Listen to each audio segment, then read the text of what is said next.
Okay, calm down. Chairman Omali, can you just, in case people are new to this story, set up how this kind of prosecution and persecution started? You can start with the FBI's violent raid against your home and organization to where we are today. Well, the striking thing about it, the notification that we were, there's a new development in just a casual, ubiquitous FBI intervention in our organizational lives was on July 29th of 2022 at 5 o'clock in the morning. My wife and I were sitting in St. Louis around a table preparing for the day, and she was coming to our office in St. Louis, where we were initiating a doula program for African women. St. Louis has a situation where there's something like enough African babies die in the first year of life to fill 15 kindergarten classes. And so we had this doula program that we were working with, and I was actually preparing to go to the gym. We were just sitting around talking, and then out of the dark, this booming command came to us. People who are in this residence come up with their hands up. This is the FBI. And then grenades, this booming sounds, explosions started to go off all around the house. And it was startling. At first, we weren't sure what we were hearing because one of the things that we've sort of beginning to get accustomed to was these alerts that tornadoes are coming. And so you might hear these sounds warning. And so we were wondering if is that what we're hearing? And then it became clear that this is the FBI. And I tried to be the first to go downstairs, ask my wife to call and let people know we were being raided. And so she stayed up for a few minutes and I went downstairs. I didn't know at the time that they had jammed our phones, so we couldn't communicate with anybody. So I went downstairs, it's pre-dawn, and when I got to the bottom of the stairs, opened the door, I was greeted by the sight of these military forces in camouflage uniforms and standing in front of an armored vehicle.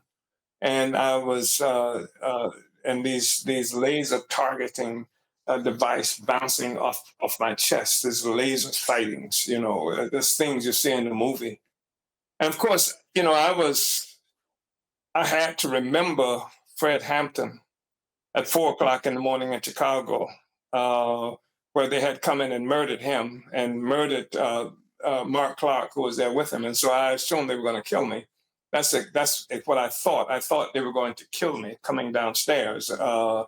And so I followed the sound and the commands, and my wife following me, she comes downstairs and she's greeted and almost hit in the head by a drone that goes up into the stairwell. The explosions are still going off. These military forces are also on the porch of the neighbors next door. And so I get downstairs. I'm zip tied behind my back. My wife, when she gets downstairs, she's handcuffed behind her back. And trying to find out what happens, they tell me one thing: this is going to be in the news.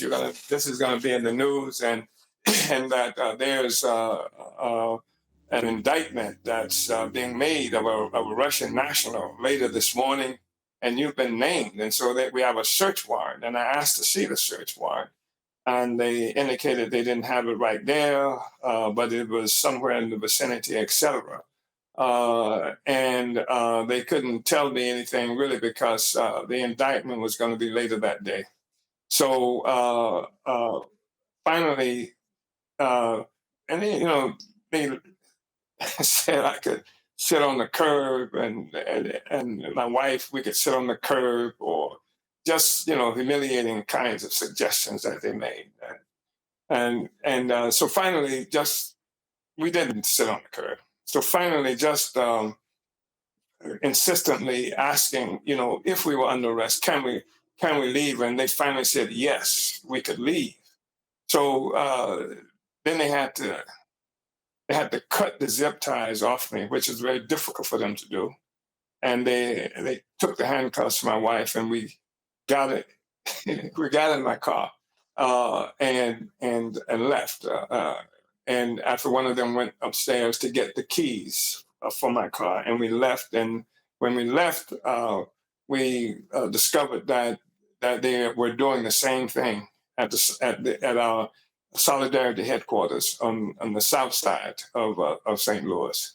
And then we learned that they had assaulted my house in St. Petersburg, Florida, because that's where I had lived. Nobody was there, but if you see the videos, you'll see that there are scores of agents who occupied the house. They held us at gunpoint. They took our cell phones. They took any kinds of electronic devices and things like that. And then they went to the home in St. Louis of Penny Hess and others. And so a similar kind of thing happened to them. And in St. Petersburg, Florida, they tricked a young woman out of the house by claiming that somebody was breaking into her car and she needed to come out and take a look. And when she gets outside, then FBI agents come from around these vans and what have you. And they do the same kind of harassing thing to her, take cell phones and these charges, then we learn about the charges. They occupied our residence and places for hours. And it was hours before I would come back to my house and found on the table then a search warrant. And stating, that they were looking for certain things associated with this charge that they were making against a Russian national. So that's what happened. And on April 18th, they said that we were unindicted co-conspirators in some plot under the leadership of Russia, that we were functioning as agents of Russia. And then on April 18th, I think it was, some 9 months later, they actually indicted us. And on May 2nd, Penny and I, and May 8th, the third person, actually came to Tampa, Florida, where we were handcuffed, put in leg irons, stuffed in cells, and then brought before a judge and given what they characterized as a signature bond of $25,000, and placed. Our passports were taken, and we have to get permission to go any place, and at will, an agent of the United States government can come to our homes. And we haven't been convicted of anything. It's like we're on parole. And anything that we do that the parole officer, if you will, or the agent is displeased with, can result in the revocation of the bond and could be jailed then. And otherwise, we're set to go to trial on these charges. And Attorney Goodman can talk more about that kind of stuff. And we're set to go to trial.